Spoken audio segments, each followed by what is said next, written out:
آیه دکتر مقامی افسرده و غمگین شعری برامون فرستاده که در ابتدای برنامه بخونم. اسمشو نمیارم ولی شعر رو که بخونم خودتون متوجه میشین. کلیدش تو خود شعر کلیدساز گیر کرده. آیه دکتر با اجازه میگه آزما تو بگو با غم عالم چه کنم،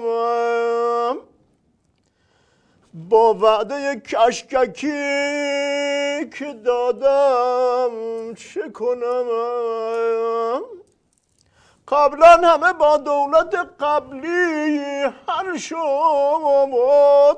حالا که خودم دولت قبلم چه کنم. نازه نفسه.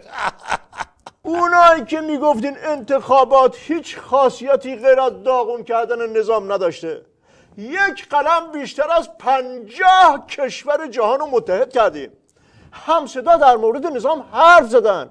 این چیز کمیه؟ حالا این که چی گفتن بمونه. مهم اینه که عکست بره تو روزنامه، میخواد تو صفحه حوادث باشه، بنویسن کسایی که صاحب این عکس رو میشناسن بیان پزشکی قانونی تحویلش بگیرن. آقای دکتر حواستون باشه لطفاً، مقام عظما هنوز زنده است و برنامه‌مون هم آخری داره. قربونت برم. تو هم دلت خوشه ها، اینم شد زندگی که این بدبخت بیچاره داره. ولش کن آقای دکتر. یه نامه داریم از سردار نقدی. نوشته آقای دکتر این داستان دولت سایه آقای رئیسی که باهاش فکر روحانی میخواد بیاره پایین بدم نیست. مگه چیمون از انگلیس کمتره که دولت سایه دارن؟ من جواب نقدی رو بدم به کی؟ مرحوم عبوی همیشه میفهمودن از بهادر عرض کردم بله، میفهمودن که دانشمندان علم استراتژی به این نتیجه رسیدن که یه جایی به بعد بحث دیگه فایده نداره، باید فوش بدی و کفگرگی بذاری تو فک طرف. آیه دکتر این موحدی کرمانی و احمد خاتمی عقلشون نمیرسه بحث رأی حلال و حروم باز میکنن؟ همه جور بحث مفخوری و حرومخوری نظام تو مناظره ها رو شد، همین یکی مونده بود که بحثشو اینا باز کردن. آخه با این حرف زدنشون اینا هم هنوز نماز جمعه تمام نشده بود، ستاد تبلیغاتی روحانی نامه نوشت که باید به ما وقت بدین هفته آینده بیان جواب اینا رو بدین فکشون پیاده کنین. یعنی آقا چه کار میخوان بکنن آقای دکتر؟ تو نماز جمعه 2 تا تریبون بذارن مناظره کنن؟ به نفعمونه که همون یه تریبون هم وردارن، هر دو طرف اگه دهنشون رو ببندن بیشتر به عضو خدمت کردن. مرحوم عبوی همیشه میفهمودن بزن بهادر عرض میکردم بله، میفهمودن که یارو برای بچهش لالایی میخون، بچه برگشت گفتش که تو 2 دقیقه زر نزن خودم کپه مرگم رو میذارم.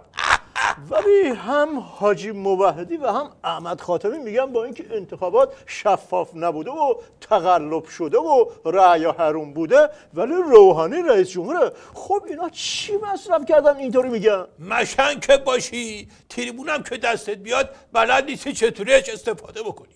مرحوم عبوی همیشه میفهمودن بزن بهادر عرض میکردم بله، میفهمودن که مشنگه با لباس تو رودخونه هی میرفت این ور اون ور. بهش گفتن چی کار میکنی؟ گفت لباسامو میشورم. گفتن تو که ماشین لباسشویی داری تو خونتون؟ گفت دارم ولی هر وقت میرم توش سرم گیج میره. روشن شد یا همچی بذارم که تو هم این وسط سرت گیج بره. آقای دکتر یه نامه داریم که نخواسته شناخته بشه با اسم مستعار هوش امضا کرده. حسین شریعت مداری کی از این هوشتر؟ بله گفته آقای دکتر تحریم جدید کمیته خارجی سنا دیگه یه بدبختی معمولی نیست، یه گام بلند برای بردن کل سپاه تو لیست سیاهه. این تقصیر روحانی احمقه. احمق من نمیگم، خود شریعت مداری میگه. حالا یه احمق من به این شریعت مداری میگم چون به جای اینکه شورش برشه قضیه رو جمع جور کنه که بسیجیان نترسن و نریزن بیشتر بدش میزنه. آیه تو اگه همه حرفا رو میزنی من یه فوشی به این شریعت مداری بدم کور خوندی. اگه که تو کف دست من مو میبینی این صحنه رو میبینی، چون که تازگی سعی میکنم تا جایی که میتونم با زبونم کسی رو ناراحت نکنم، فقط با زانو محکم بکوبم تو شکمش.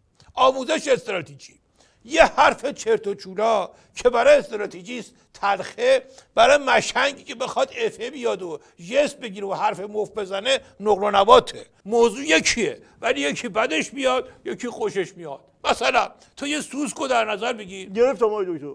تو ایران کسی که ببینتش میگه آینن سوس اون دمپایی رو بده حسابشو برسم، ولی تو چین میگه به به شام امشب ردیف شد. یه سوال مربوط به علم تغذیه های دکتر. بعد از 90 و بوقی شورای نگهبان نظر نهاییش رو راجع به انتخابات گفت که 12 فقره تقلب بوده ولی انتخابات رو قبول داریم.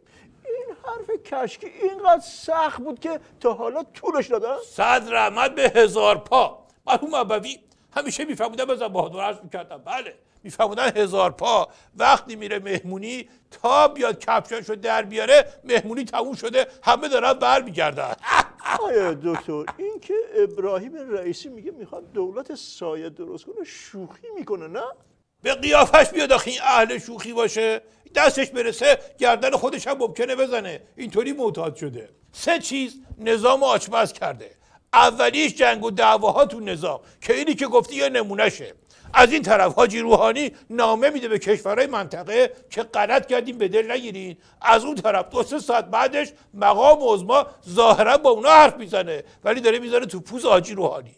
دومیش خواسته های مردم که نمیخوام سرش صحبت کنم اوضاع خطریه. سومش هم رابطه شیکراب با غرب.